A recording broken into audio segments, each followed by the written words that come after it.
I got the invitation to go on this Armed Lutheran radio show, though. You know this guy? Have you seen this? There's two things that I would like to say that make me feel safe. Number one, the fact that there is a radio show called the Armed Lutheran Podcast somewhere in the world. That makes me feel safe.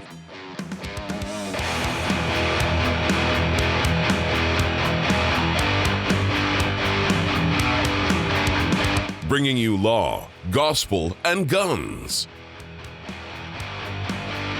This is Armed Lutheran Radio.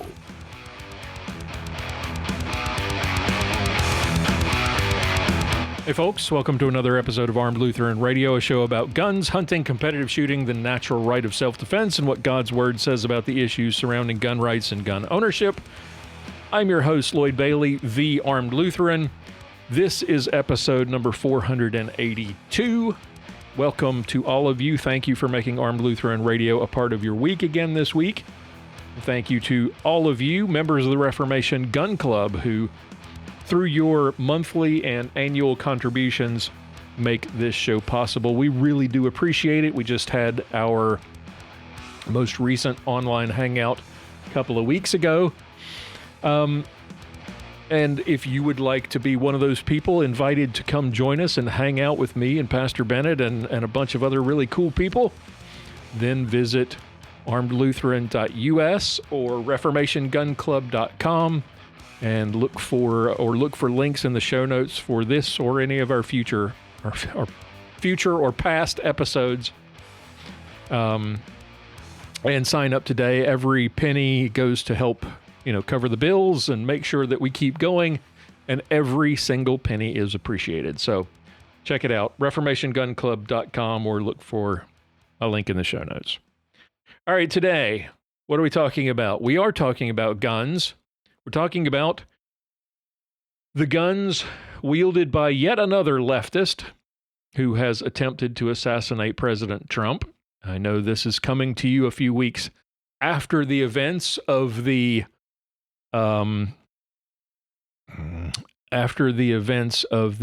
attempted assassination at the National Press, I don't even know, some stupid get-together that the president typically does with the members of the press who hate him, and they all make a bunch of self-deprecating jokes and pretend to get along, and then go back to doing exactly what they have done for 8 years that caused a crazy person to come all the way from California to Washington to attempt to kill the president. I mean, who could have predicted that calling someone a Nazi or Hitler or fascist, or, and this is on the milder side, to call them a threat to democracy for 8 years straight, who could have foreseen that would maybe incentivize some lunatic to engage in acts of violence? We've seen it now 5 different times as of this recording. And I'm saying as of this recording because by the time you hear this, there might be a 6th. Who knows? Nothing says preserving democracy like attempting to murder a democratically elected president, his cabinet, and 2,000 members of the media. Equally as predictable as this event and those that preceded it were, it's just as predictable that the attempted assassin had been a public school teacher. And if you listen to episode 481, you know my thoughts on that. We've often joked, and it's a common kind of canard, that liberalism is a mental illness, but that was always a joke when you would say it. Now, I think it's definitively true. This guy who attempted to kill President Trump wasn't just some blue-haired lunatic. This was a guy who had a degree at a prestigious STEM university, a place you don't get into unless you're really smart. He had a master's degree in computer science. He had worked for NASA. He was actually a rocket scientist. He didn't have a degree in lesbian dance theory or gender studies or black studies, all of those, the hallmarks of modern higher educational brain rot. No, he worked at NASA at one point. This guy is super smart, and yet the liberal mind virus is so destructive, so infectious, that it turned him into a brainless retard. Complaining about Christians and complaining about wars overseas. And now the Democrats, the media, and many simpletons on the left are trying to play the old both sides card or the what about card. But this is not and never has been a both sides issue, and this is absolutely not a what about issue. You can't play whataboutism when it comes to assassination attempts and violence because there is no whataboutism. One of the stupidest I saw was someone trying to suggest that, well, what about President Trump saying that he was glad that Robert Mueller was dead? Well, the difference there, obviously, is that Robert Mueller died of natural causes. President Trump wasn't calling for him to be killed. And yes, President Trump says some dumb and sometimes crude and crass things, some things that I find really annoying, some things that I find funny, some things that I find offensive. But that's a far cry from calling someone an actual Nazi or Hitler or a rapist or a pedophile.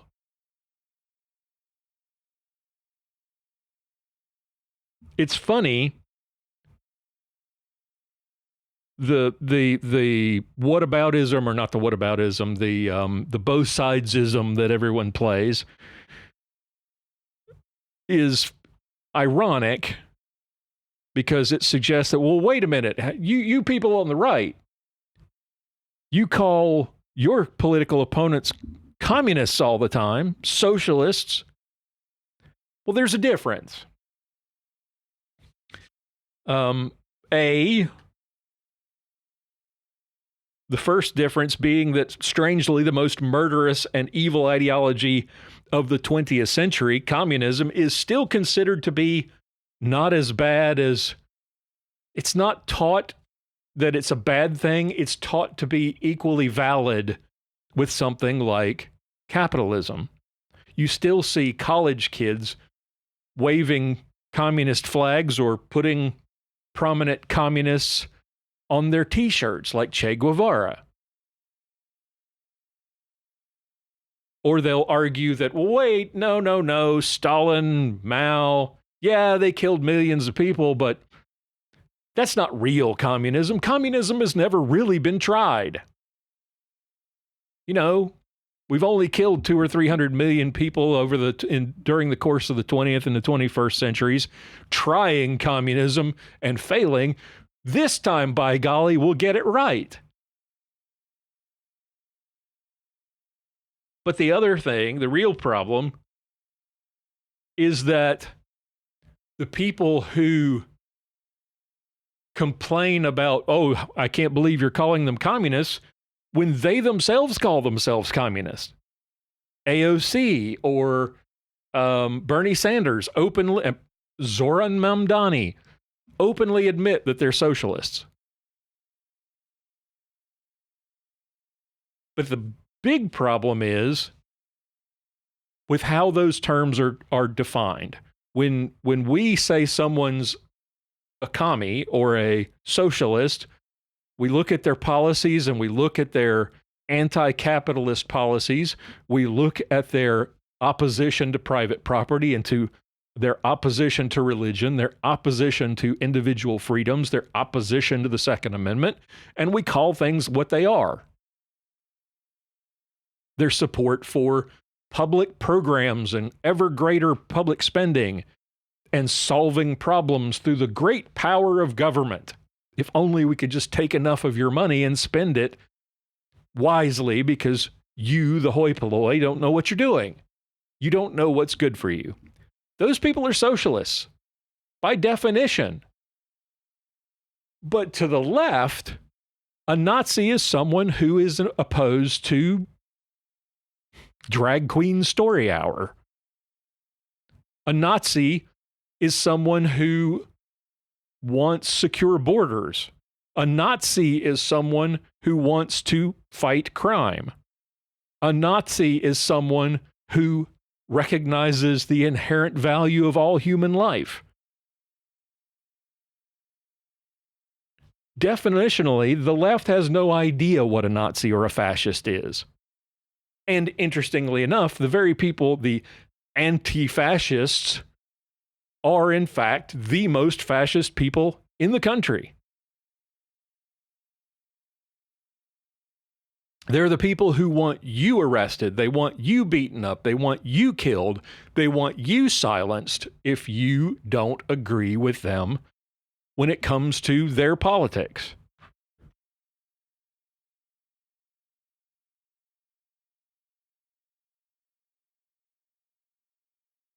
And the people who say, oh, this is a both sides issue.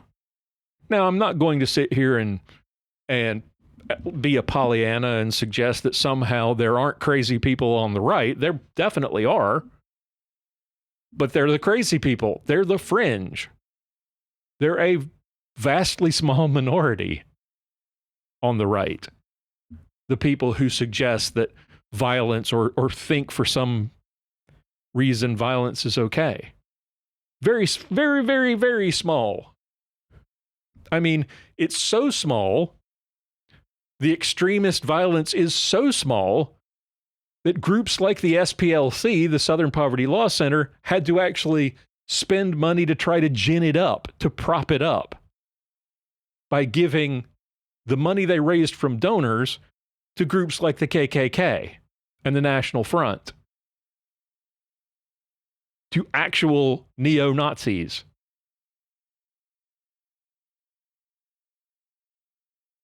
But if you look at the violence that is routinely committed against conservatives, against pro-life advocates, against speakers on college campuses like Charlie Kirk, that's the kind of threats against people like Justice Kavanaugh or the president, or the fawning way that the left looked at and still looks at Luigi Mangione, the guy who killed in cold blood, executed a father and a husband who just happened to be an evil insurance executive.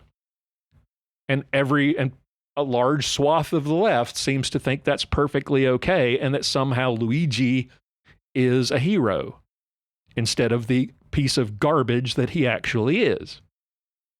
The rise in this kind of violence and the sentiments that support it, unfortunately, line up with what we have talked about recently on this show and in past, the decline in our national sense of shared values. We see it in the decline of church attendance. We see it in the decline of the shortage of pastors that we've talked about in recent months, the closing of churches across the country. There is a national decline in religious fervor and religious sentiment. There is a decline in a passing away of a shared sense of values. You know, the founders, and I'm paraphrasing, I think it was Thomas Jefferson, said that the Constitution was wholly insufficient for a people who don't have a shared moral compass. And we don't anymore. We do not have shared values in this country. Values that most of us on the right and some on the left, those who are Christians, see as coming from God, and those values being enshrined and instilled in our founding documents. But too often across the country, we see God rejected. We see religion rejected in favor of a kind of narcissistic, humanistic idea of goodness, definition of goodness. You don't need a God to be a good person. You don't need religion to be a good person. You've probably heard that argument. And okay, yeah, you can live a good life. You can be a good person. You can give to charity. You can care about people without God. But here's the problem. When every person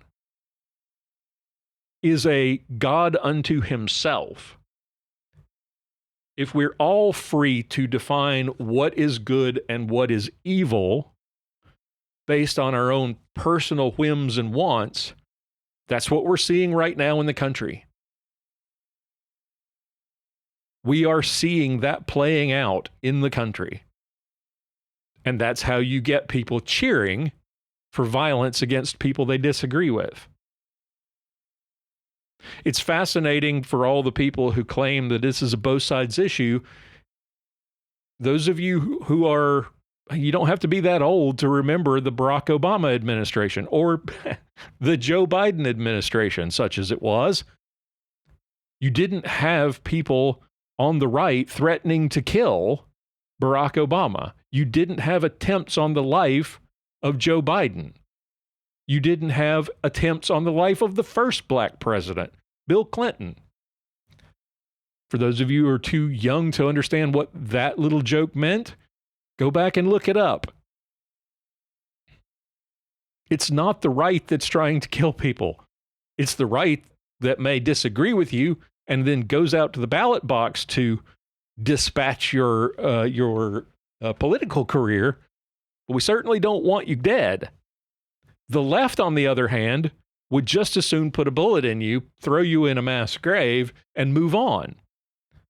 And that is because we have no God beyond ourselves. We have no shared values. And this is not going to end well unless something turns this all around. And I can't see that happening.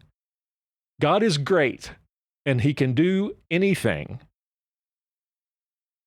But the days of God working miracles on a sinful society, he didn't even do this. He didn't even do that for the Israelites in the Old Testament. He let them get themselves into a horrible mess before, at some point, they turned back to God and said, we kind of screwed all this up. Please forgive us. That was a repeated cycle in the Old Testament. I don't see that happening.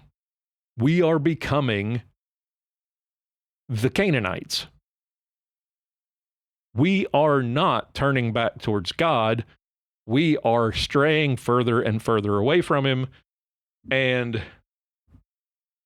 that, in my opinion, is going to ultimately and surely lead to a descent into darkness and chaos, as it always does throughout history. As long as we have no shared sense of what is right and wrong, I don't know how we can survive as a country.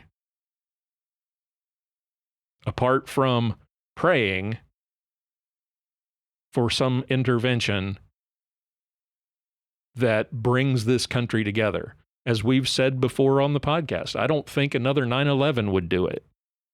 After 9/11, there was this brief moment where the American people came together and where people went back to church and got in touch with their spiritual side, praying to God and looking for healing and forgiveness and coming together as Americans. I don't see that happening again. I think a nuke could be dropped on the city of New York and it wouldn't happen. Especially if there's a Trump involved. As long as President Trump is in office or some vestige of his administration is still in office, it wouldn't matter what happened. I mean, let's not forget how when hurricanes during the first Trump administration, hurricanes ravaged South Texas. And I remember Houston being largely underwater. And this affected mostly black people, mostly minorities who lived in the poorer parts of areas in and around Houston. And yet you had lefties across the country saying, well, that serves them right for voting for Trump. That's the kind of mindset we've got. And it's not new. And I don't know how we fix it. All we can do is pray and vote and make sure these lunatics never get power again, because as we've seen with the kinds of shenanigans that they're pulling in places like Virginia, they will do whatever it takes. Break any law, ignore any norm, call what is right wrong and what is wrong right, as long as it fits within their own personal idea of value and morality. So, that's my thoughts on, I know it's not really a deep dive into the who and the why and the guns involved and the tactics and all of this. Not what I'm interested in talking about. There's plenty of other people who by now have broken down. I mean, you got to admit, for all the guy's smarts, and the fact that he probably planned this attempted assassination well in advance, it came down to him basically walking into that hotel lobby shouting Leroy Jenkins and then running past all the security guards. So thank goodness it wasn't that well thought out, but it's still scary that the left's ideology will drive really smart people to do really amazingly stupid things. So anyhow, that's what's been on my mind. And as you can probably tell, I'm recording this not long after the events as they unfolded. So if anything has changed in the intervening time since I recorded this and the time that you hear it, I may record another episode and throw it out there just to correct the record or to expand on my thoughts. But if you have any comments or any questions, any thoughts about what I've said here today, if you find any of it the least bit controversial or offensive, great. Let me know what you think. If you appreciate it, if you agree with it, or if you have quibbles with it, I'd love to hear from you. Visit the newly designed website, armedlutheran.us. Use our contact page, our feedback page, and send us a message. Leave us a message on Facebook in the Facebook group or on our YouTube channel. We'd love to hear from you.